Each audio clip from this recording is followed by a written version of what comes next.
മറ്റുള്ള ഗൾഫ് രാഷ്ട്രങ്ങൾക്ക് പിന്നാലെ സ്വദേശിവൽക്കരണം നടപ്പിലാക്കുകയാണ് യുഎഇയിൽ സ്വകാര്യ മേഖലയിൽ സ്വദേശിവൽക്കരണം ഊർജിതമാക്കാൻ നിർദ്ദേശം നൽകി അധികൃതർ. നമസ്കാരം, പ്രവാസി മലയാളിയിലേക്ക് സ്വാഗതം. പ്രവാസി വാർത്തകൾക്കായി ഈ ചാനൽ സബ്സ്ക്രൈബ് ചെയ്യൂ.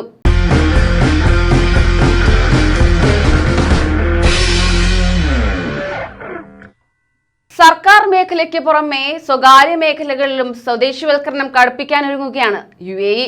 അഭ്യസ്തവിദ്യരായ യുഎഇയിലെ യുവതീ യുവാക്കൾക്ക് തൊഴിലവസരം ഉറപ്പിക്കാൻ വിപുലമായ പദ്ധതികൾക്കാണ് യുഎഇ രൂപം നൽകിയിരിക്കുന്നത്. സുവർണ ജൂബിലി ആഘോഷങ്ങൾ പ്രമാണിച്ച് രാജ്യം ഏറ്റവും കൂടുതൽ ഊന്നൽ നൽകുന്ന മേഖല കൂടിയാകുന്നു ഇത്.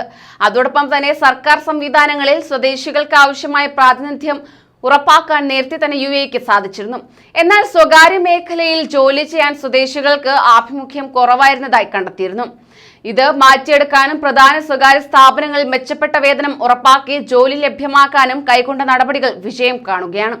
കൂടാതെ വരുന്ന 5 വർഷത്തിൽ 3000 സ്വദേശികൾക്ക് തൊഴിൽ നൽകുമെന്ന് ചെറുകിട വ്യാപാര രംഗത്തെ ഭീമനായ മാജിക് അൽ ഫുതൈം ഗ്രൂപ്പ് അറിയിക്കുകയുണ്ടായി. യുഎഇ സർക്കാരിന്റെ സുവർണ ജൂബിലി ഭാഗമായി പ്രഖ്യാപിക്കപ്പെട്ട 50 പദ്ധതിയെ പിന്തുണയ്ക്കുന്നതിന്റെ ഭാഗമായാണ് പ്രഖ്യാപനം നടത്തിയിരിക്കുന്നത്. ഇത്തരത്തിൽ തന്നെ നടപടികൾ കടുക്കുകയാണ് എങ്കിൽ നിരവധി പ്രവാസികൾക്കാണ് തൊഴിൽ നഷ്ടമാകുക.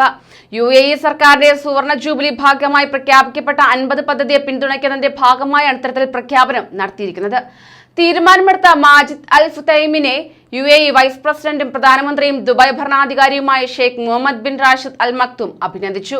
കമ്പനിക്ക് സർക്കാർ കരാറുകളിൽ മുൻഗണന നൽകുമെന്നും ഇക്കാര്യത്തിൽ നിർദ്ദേശം പുറപ്പെടുവിച്ചതായും ഷെയ്ഖ് മുഹമ്മദ് വ്യക്തമാക്കി.